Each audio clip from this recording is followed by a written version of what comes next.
Existem pessoas que precisam romper com namoros que são terríveis, desastrosos. Aquela pessoa só faz mal a você sabe disso, mas você tem um vínculo com ela, você tem necessidade afetiva, você não consegue romper aquele namoro. Então, de repente, você se encoraja, você fica com tudo claro diante de você, essa pessoa não me faz bem, eu não posso me casar com essa pessoa, porque se no tempo do namoro já está assim, imagina na época do meu casamento, depois no meu tempo de casado, vai virar um inferno pior ainda do que já é. Aí você se encoraja, motivado por pessoas que estão ao seu lado, a romper. Aí é terrível no dia que você rompe. O sofrimento é cruel dentro de você. Parece que você nunca mais vai se recuperar, que você só pensa naquela pessoa. Por quê? Porque apesar dela te fazer tão mal, você tem um vínculo doentio com ela, de dependência afetiva. Você sabe que ela te faz mal, mas você não sabe viver sem ela. Aí você começa a dar passos. A primeira semana é horrível. Você sofre, você chora, você não pode ouvir a música, você não pode sentir o cheiro, você não pode ver aquele pedacinho de não sei o que ele esqueceu lá na sua casa, que tudo aquilo é terrível. Mas de repente você começa a dar passos de libertação. É como se você estivesse andando na direção de uma terra que só vai te fazer bem. E um mês depois aquele sofrimento ficou melhor, 2 meses depois aquele sofrimento melhor, e de repente você não está nem mais lembrando. Claro que ainda existe ali um vínculo silencioso sendo desarmado, porque a dependência afetiva, ela não morre da noite para o dia. A gente precisa, é como se você fosse sufocando uma célula cancerosa com o processo da quimioterapia, sabe? Que você vai retirando a vida da célula cancerosa, que é a célula que nos mata. Aí digamos que 3 meses depois, você encontra de novo com aquela pessoa, e você tem aquela famosa recaída. Aí pronto. O castelo que você estava construindo, o chão que você tinha andado, que tinha sido tão difícil, você joga fora e você volta para o Egito, você volta para a escravidão. Você faz o mesmo que os companheiros de Moisés queriam fazer, voltar a comer a cebola, voltar a comer o alimento podre, estragado. Aí você reata aquele relacionamento, porque ele é doentio e você não cuidou da devida distância que você deveria manter. Porque quando você tem essa dependência afetiva, você tem que estabelecer a distância, porque senão você não se cura. Você tem que parar de querer saber da vida daquela pessoa, porque senão você não se cura. Você precisa parar de ficar fuçando o Facebook dela, porque senão você não se cura. Você precisa parar de ficar investigando a vida. Onde que ela foi? O que ela está? Você tem que cessar todos os pontos que podem lhe fazer querer voltar para o Egito. Porque senão você nunca vai se libertar.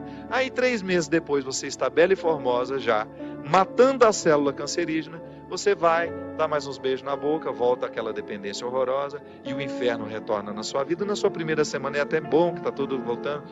Daqui a pouco, minha filha, você está num inferno pior do que você estava 3 meses atrás. É assim. Quando a gente não sabe viver o desconforto que nos edifica, a gente se boicota o tempo todo. É como parar de beber, é como parar de fumar. Você fica sem fumar 1 ano e você comemora porque você parou de jogar aquela toxina cancerígena no seu organismo.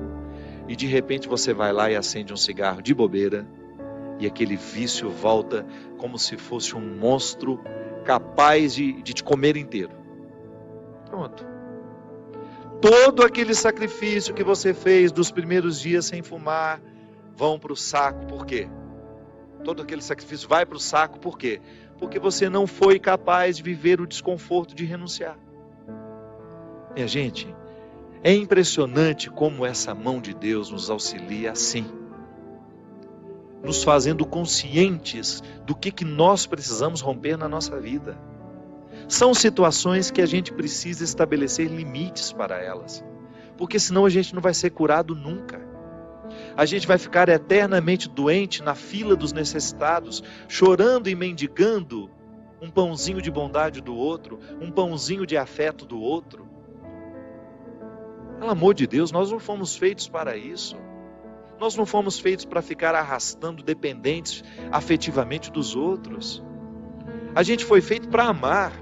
E o amor só tem sentido na nossa vida se for para nos edificar, se for para nos ajudar a atravessar o desconforto do deserto. Caso contrário, ele não faz sentido. Esse pseudo-amor, esse falso amor que às vezes a gente diz sentir um pelo outro, que não nos ajuda nos desconfortos do deserto. Eu preciso viver os meus desertos, você precisa viver os seus. E os verdadeiros amigos são aqueles que reconhecem os desertos que o outro precisa passar e fala: isso mesmo. Vamos passar por esse deserto porque você precisa dele. Agora, a Poliana, ela quer aquela vida feliz, ordenada. Lembra daquela personagem? A Poliana, onde tudo era o jogo do contente, né? Para com isso. Assassine esse instinto infantil que existe dentro de você, que lhe faz ter medo dos desconfortos da vida. O desconforto da vida, quando bem vivido, ele só nos torna melhores. Tira essa máscara de coitadinha que você gruda na sua cara para os outros terem eternamente pena de você. Você só perde tempo na vida assim. Que bobagem! Deus nos segura na nossa mão, é para a gente ter condições de atravessar esse deserto. Não é para ficar recaindo eternamente e voltar a comer as cebolas do Egito, porque a gente teve dó de nós, porque a gente teve dó do outro, não. A caminhada é para frente que se vai. E chega um momento, quando Moisés chega diante de Deus e fala: agora você resolve essa situação, porque eu não sei mais o que fazer. Já construíram um bezerro de ouro no meio do caminho, já arrumaram confusão, já estão adorando até outras situações, então nem lembrando que o Senhor existe. Eles só não voltam porque está longe demais. Mas retornam de outra maneira, não retornam na geografia. Sabe? Eles não voltam geograficamente porque estava longe já do Egito. Eles morreriam no meio do caminho. Mas não voltavam geograficamente, mas voltavam afetivamente. Porque às vezes a gente já ultrapassou o território da nossa escravidão físico. Eu já saí da cadeia, mas a cadeia não saiu de mim. É assim que funciona. Eu já dei os passos na direção da minha liberdade, mas eu não fiz a conquista da minha liberdade. Eu não decretei a conquista da minha liberdade. Então eu fico afetivamente preso ao meu passado, lamentando as cebolas do Egito, lamentando o namoro que terminou, a situação que foi terminada, a amizade que foi traída. Então, quando Moisés está diante do Mar Vermelho, e ele fica apavorado, porque agora eles não tinham mais para onde ir, ou atravessavam o mar, ou voltavam para o Egito, e o exército do faraó já estava chegando para capturá-los. O que ele faz? Ele tem uma reunião particular com o Senhor, né? Uma audiência particular de urgência. Liga lá para o secretário de Deus e fala: pelo amor de Deus, você pede para ele me atender hoje, que eu não posso mais ficar sem essa resposta.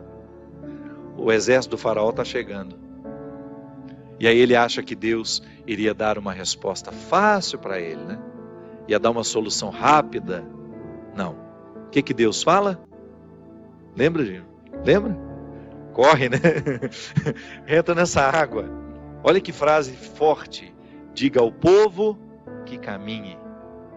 Eu não vou fazer por vocês o que só vocês podem fazer. Eu vou dar todas as graças para que o milagre aconteça. Eu vou fortalecer a coragem de vocês, mas se não colocar o pé na água, se não desafiar este mar, ele não se abre.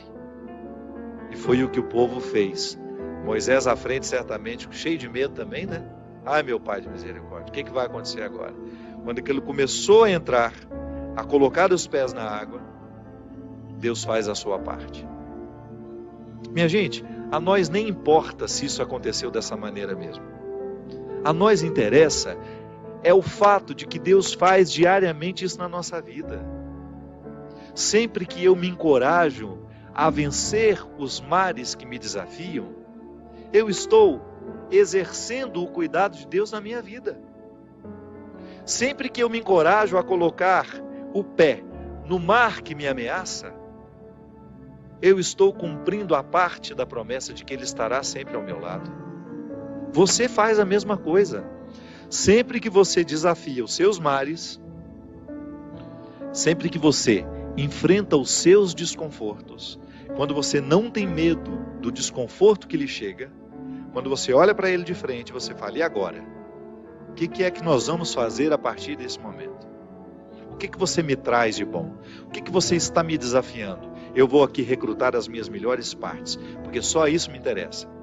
Se o desconforto me chega, eu preciso atravessar esse deserto para poder alcançar essa parte da terra prometida que me espera. É assim que funciona. Não há uma fórmula mágica para a vida. Ainda que a gente não acreditasse em Deus, nós teríamos de viver os desconfortos que nos fazem crescer. Ainda quem não crê em Deus precisa enfrentar os desconfortos de sua história, de sua existência. Agora é claro que quando a gente acredita em Deus, quando nós acreditamos de que existe alguém superior a nós, nos capacitando para a gente fazer a travessia, um conforto a mais nos é oferecido. Por isso, baseados na experiência deste conforto que eu já fiz, que você já fez, em muitos momentos, quando essa mão de Deus cuidou de nós, e que a gente dá continuidade ao processo de caminhada, de enfrentamento. É enfrentamento, a palavra é essa.